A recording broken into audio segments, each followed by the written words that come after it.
We know that this man has a profound hate for intellectual black men and women. His favorite line is low IQ because he can't say the other word that I'm sure he wants to say.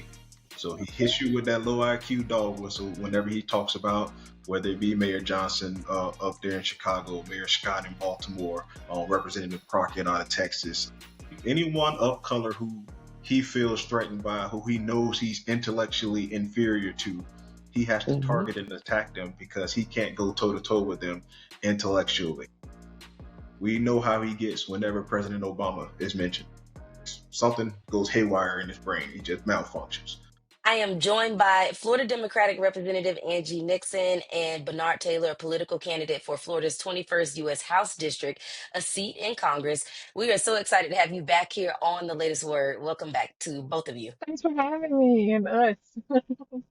Thanks for having us. Absolutely. Yeah, we appreciate it. Two of the most vocal voices that we've heard thus far about things happening really across the country and then also in our local community. So we definitely appreciate you being here to kind of just weigh in on some issues that we've seen and we've been tracking. So first off, protesters have taken to the streets of Washington, D.C., calling out President Donald Trump's federal takeover of the D.C. Police Department. Everybody's been paying attention to what's been happening there. And after the city officials sued the Trump administration, the two sides reached a settlement that allows the local police chief to remain in control while giving federal authorities expanded immigration enforcement powers. But here's the thing, lawmakers and activists across the country continue saying no to fascism, which brings us to our first question. Angie, we know we've been following what you have started as far as a campaign. So Representative Nixon, you've pushed for a call to action in the state of Florida to say no to fascism. Talk about the urgency of this campaign at this moment in history. Yeah, for sure. So what we're witnessing right now is in real time, the President of the United States is attempting to rig an election, and he's attempting to scare folks who normally would just think to just basically be quiet.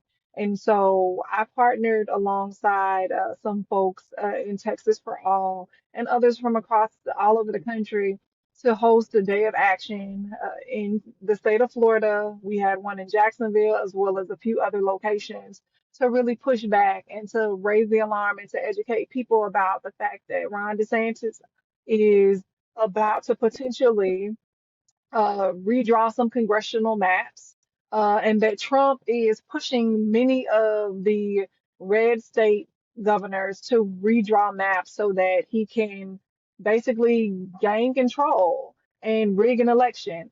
And this was previously done as it relates to Ron DeSantis removing black congressional districts back in 2022.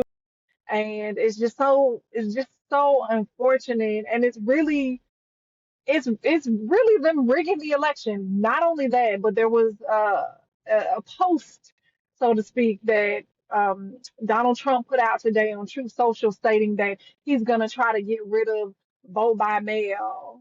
And what does that mean? That means that there's going to be a lack of access for seniors, a lack of access for those with disabilities, and a lot of folks who often work day in and day out won't have the ability to go out and vote. And he basically said that no Democrats would really be elected if if they didn't have access to vote by mail. And he tried to put it on Democrats to say that we're the ones rigging the elections. But no, in real time, we're seeing what rigging an election is. And so it's very unfortunate. And I am urging many of my elected official colleagues from all over the country, we really need to sound the alarm on what's happening and really speak out and push back and resist everything that's happening right now. Yeah, thank you, Andy. And just Bernard, even further in the comment on that, with Trump putting out such a notion that there shouldn't be vote by mail. We know that a lot of our elderly folks, as Representative Nixon just mentioned, a lot of Black folks actually may send in their votes by mail. What are your thoughts on what she just said? Well, I echo everything that Representative Dixon just said as far as restricting access to the ballot. We know that our seniors largely vote by mail. We know that our disabled folks largely vote by mail. And again, you have everyday hardworking Americans who can't necessarily take the time off work to go to a voting station during those voting hours, whether it be early voting or whether it be voting on that day. So these are just nothing but the same old voter suppression tactics. He wants to try to minimize and take away access from as many people as possible. Lower turnout, the better success for him to retain power, and the better success for them to not regain, but remain in control of the House and the Senate. We know over time and throughout history, the facts and the stats back it up. When the turnout is high, Democrats tend to win elections. So their strategy right now is to try to gerrymander in certain places where they feel like they can gain more seats by disenfranchising minority groups and underprivileged groups, and then also restricting access to the ballot, whether that be targeting mail-in voting, whether that be um, trying to instill fear into those who would normally go to the polls by these tactics that we're seeing all across the country. So we have to be strong. We have to fight against what this fascist is in office that is trying to suppress our vote and take away our power, because this year into next year is probably going to be one of our last opportunities to put up a fight to stop what's happening in our country. Wow. And let's talk about this. Let's talk about like local control.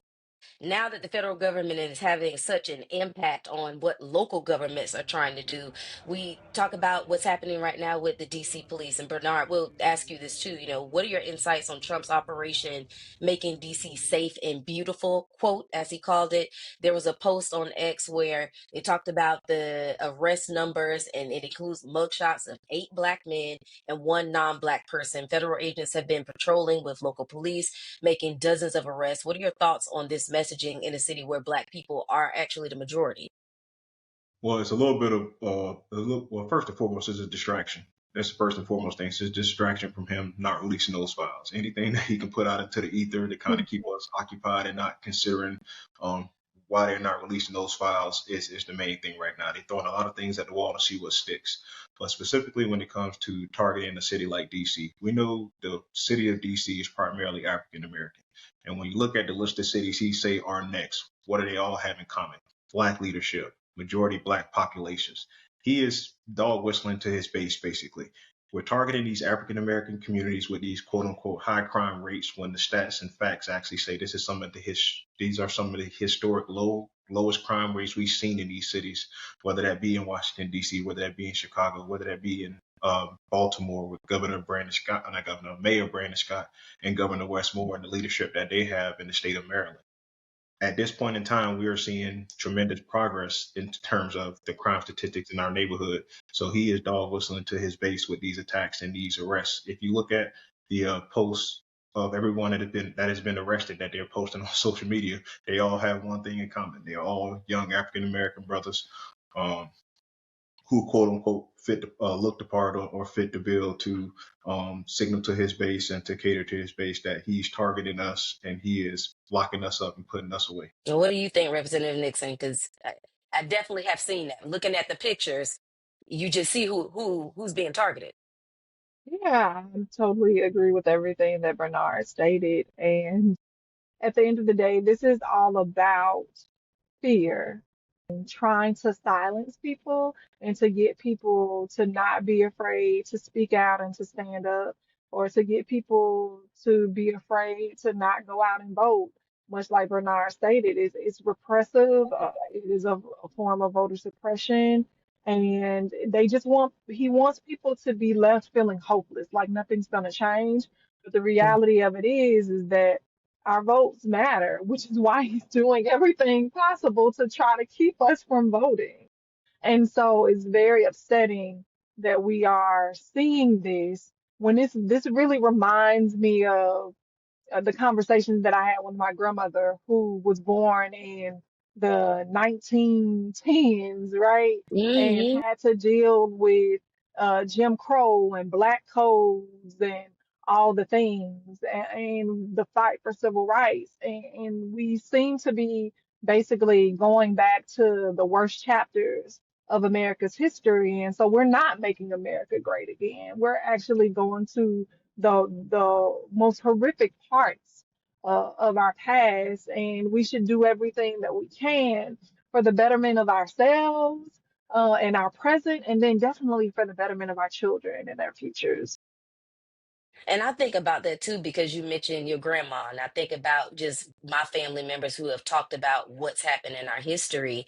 And so when you look at even, the DC mayor, Muriel Bowser, and Metro Police Chief Pamela Smith, they're both Black women like you and I. And so the mayor called Trump's actions unsettling and unprecedented. Do you believe Trump's federal takeover attempt represents a direct attack on Black leadership in the country? Oh yeah, it's definitely a direct attack on Black leadership in the company. These are the places that he's targeting first right now. I there is what is so mind blowing to me is that many of these folks in these leadership positions, like the mayor in Baltimore, like one of the mayors in Alabama, they have seen a decrease in things like crime because of the policies and initiatives that they put in place. And Mhm. so if President Trump really cared about law and order, he would bring them in and like listen to them and try to help expand those type of policies. But this is not about law and order. This is about silencing and stopping the rise of leadership within the Black community, within the brown community, because at the end of the day, these people who are in power who really don't necessarily look like us. They're fearful that we are about to come into power and that we would be doing to them what they've done to many of us for hundreds of years. But the reality of it is, as you see, when it comes to when we get in leadership, we lead with dignity and respect, and we accomplish things, right? Without attacking people, without criminalizing homelessness, without uh closing schools, and it's just frustrating. And so I hope that people start waking up to what's happening right now and really working to get involved so that we can get organized and so that we can stop this takeover from happening. And Bernard, you touched on this before when you were on the show about being raised by a Black woman and married to a Black woman. And so, what are your thoughts about that? When you look at the leadership of Mayor Bowser in Washington, or there's Mayor Bass out there in LA, and again, all the other African American people we have in leadership across the country, if you look at how their cities are operating, every one of those cities are thriving in one form or another. And like Representative Nixon said, if you were truly about bringing people together and stopping crime and figuring out how we can go about stopping crime as a whole throughout the country, you would bring those people in to be able to brainstorm and figure out what they are doing in their cities so that we can expand it across the country. But again, it's not what it's about. It's not about actually solving problems. I've been on this earth 36 years, and the one thing I've noticed in my studies and learning and watching everything that goes on, it's never about problem solving. It's literally about keeping things broken so that you have something to run on every 2 to 4 years. If it was truly about problem solving, if it was truly about finding solutions so that the everyday American could have a good, comfortable life, what would they have to run on? What would politics be if we actually solved the problems in this country? And I think that's one of the main issues that's wrong with this country right now. We keep things broken instead of working together on the solutions. We try to keep people separate and fighting each other instead of coming together as a collective and figuring out what works so that we can expand it and include everybody in it so that we can be the prosperous country that we pretend we are. And Angie, you're nodding your head. Did you want to add to that? I'm just in total, I'm in total agreement with everything. Yeah. Yeah, no, absolutely. And just as a bonus question to both of you, because you're here, Bernard, you're running for office. Angie, you are an elected official. And so one of the goals, like you just said, is a lot of times politicians will just say, hey, I'm running because there's a problem and I want to create a solution. But when you get there, not everybody is able to make the wave in which they would hope. How do you all continue to, Bernard, you trying to build trust to get in office, and then Angie, how do you keep them saying they trust you and saying you can actually be a solution to the voters? Yeah, so I would say that I like to think through the model of co-governance, community governance, and really thinking about having bold leadership that is community centric, right?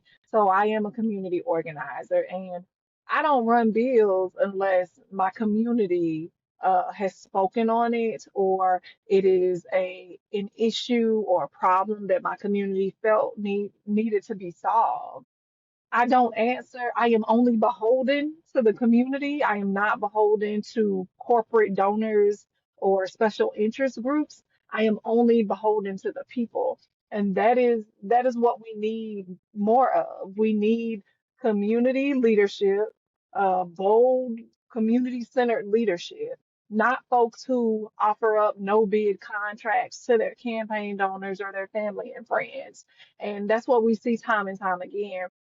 If you follow the money in regards to the the campaign donations, right? If you follow the money in regards to a lot of these no bid contracts, you'll see who's actually pulling the purse strings, or who's making the decisions as it relates to what's happening in on the local level, on the state level, on the federal level. And so it's time for the people to come together, because right now organized money is winning. But if the people come together and get organized and stop allowing folks to divide us on wedge issues and making us certain things about who we are and who we love, like demonizing that and making that the boogeyman. And if we stop them from doing that, and if we come together and really work, because at the end of the day, all people want is to be healthy, prosperous, and safe, all of us, right? And so we come together, we work together, we can actually win. And we can actually hold people accountable when they see that we're not going to allow you all and your blatant dog whistles uh, to divide us. And so I keep going because the people ask me to, right? Because I have 5 kids and a husband and a dog. I keep going because I don't want my daughters to have to fight the same fights that I'm fighting and that my grandmothers had to fight. And so, again, I believe that we can win, but it's going to take us getting organized and getting back to the basics and really addressing the needs that the people want and educating them about the fact that we got to give you these we got to offer you this free breakfast program because they're removing that from the schools, right? We got to offer you these free health clinics because they are cutting those programs and resources to like Medicaid and Medicare, right? The government should be stepping in when there's a failure in the system, right? And so they're not doing that because they're instead using that money to help their friends be more profitable. And so just really educating people on that. And when they're educated and you give them the tools, they'll be able to see and they'll be able to vote and vote the right way. Bernard? Um, 100% echo everything Representative Nixon said again. When I'm out in the community and I'm educating folks and I'm trying to, break things down to as simple as possible, especially here in Florida. Mm. I'm in a Republican +7 district, so I'm fighting an uphill battle. It's not impossible. This actually used to be a blue district at one point, so it's not impossible. It's about getting the right person, who I believe is myself, out in front of the people and presenting them an option. Like Representative Nixon said, someone who's going to be for the community, who's not going to be beholden to special interest groups and not going to be beholden to corporate donors. My job as a firefighter and paramedic, I've served this community for the last 6 years and putting my life and my humanity on the line to make sure my community is okay. And I want to take that same approach to Congress, and we need more people like that in the federal government. Right now, we have about 535 people that represent us in Congress between the House of Representatives and the U.S. Senate, and only 11 of them come from working class backgrounds. So how can we say we have a representative government right now when a lot of people that represent us can't relate to the everyday problems that we all face as Americans? They're beholden again to the big corporate PACs who put the most money in your pocket. Again, I'm trying to educate my community, and I put it very simply: if I give you $1 and someone else gives you $100, and I ask you to do something, they ask you to do something, who are you going to do? Who are you going to respond to first? And that's kind of the way our representatives work right now. They talk like, "Yeah, I'm for you," but like Angie said, if you go to the FPC website, all the campaign donations, all that stuff is public record. You can follow the Mm. money and see who they are really responsible and beholden to. And once people go look it up and actually stop being I hate to use this term, but stop being lazy voters and actually Hmm. do the research into the people that they're going to be electing to represent them, you'll find that a lot of the times you stick in the long party line is caused the most harm and most detriment to your life. We in Florida have been under a supermajority since like 1999. I'll always, always bring that up to the people in my community that are on the other side. And I'm like, you telling me your life has gotten worse for the past 10 to 12 years. Well, why do you keep voting for the people that have made your life worse over the past 10 to 12 years? And they're like, well, what do you mean? And again, it's simply breaking down like your life is more affected by the people in local and state government than it is in the federal government. And you keep putting the same party and same people with their values in the government. And you just said it yourself, over the past decade, your life has gotten exponentially worse. So why not actually do some research? Stop falling to the cultural issues that they dangle in front of you. Stop falling to the divisive rhetoric that they put in front of you, and actually look at the policy that is good. Who's going to put forth the best policy to impact and make your life better? If you keep doing the same thing over and over again, that is the quote unquote definition of insanity. Same thing. Yeah. And I want to ask you this too, like even as a black man, because how you said you're fighting an uphill battle right now, and we're already seeing how the Trump administration is, and you're running for a seat that's going to, be directly impacted by that, no matter what. So when he announced his actions in D.C. that also singled out other Democratic cities, Chicago Mayor Brandon Johnson made headlines for calling Trump the biggest threat to The humanity in president has years. always been intimidated by the intellectual prowess of black men. And so, of course, he would speak in those petite and puerile terms because he's small. What's your reaction to that powerful statement? Couldn't said it better myself if I was standing there, standing there in the room with him. We know that this man has a profound hate for intellectual black men and women. His favorite line is low IQ because he can't say the other word that I'm sure he wants to say. So he hits you with that low IQ dog whistle whenever he talks about whether it be Mayor Johnson up there in Chicago, Mayor Scott in Baltimore, Representative Crockett out of Texas, anyone of color who he feels threatened by, who he knows he's intellectually inferior to, he has to Hmm. target and attack them because he can't go toe to toe with them intellectually. We know how he gets whenever President Obama is mentioned. Something goes haywire in his brain. He just malfunctions. So we know, again, he has a strong disdain for strong, powerful black men, especially strong, intellectual black men. And it's up to us, again, to continue to fight and continue to uplift our black women and black men in leadership roles because we are the last line of defense. We can't let the work of our ancestors, our grandparents, our mothers, and our fathers. We can't let the work that they put in, the blood, the sweat, and the tears to get us here, to just let it fall away, to just let it dissipate. A lot of people sacrifice a lot to get us where we are today. And it's up to us, people in leadership, to keep reminding the next generation, to keep educating the next generation, because I feel as though every generation that has come to pass since the civil rights movement, since we've gotten all the advancements that we've had, each generation removed, we start to see them tear away at all of their hard work.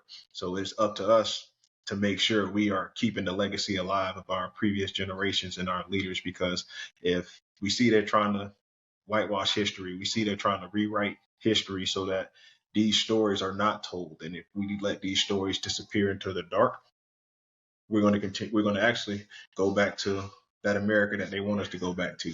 And I'm sure I can speak for each and every one up here that we ain't going back to that. So it's going to be up to us to continue that fight. Not going back.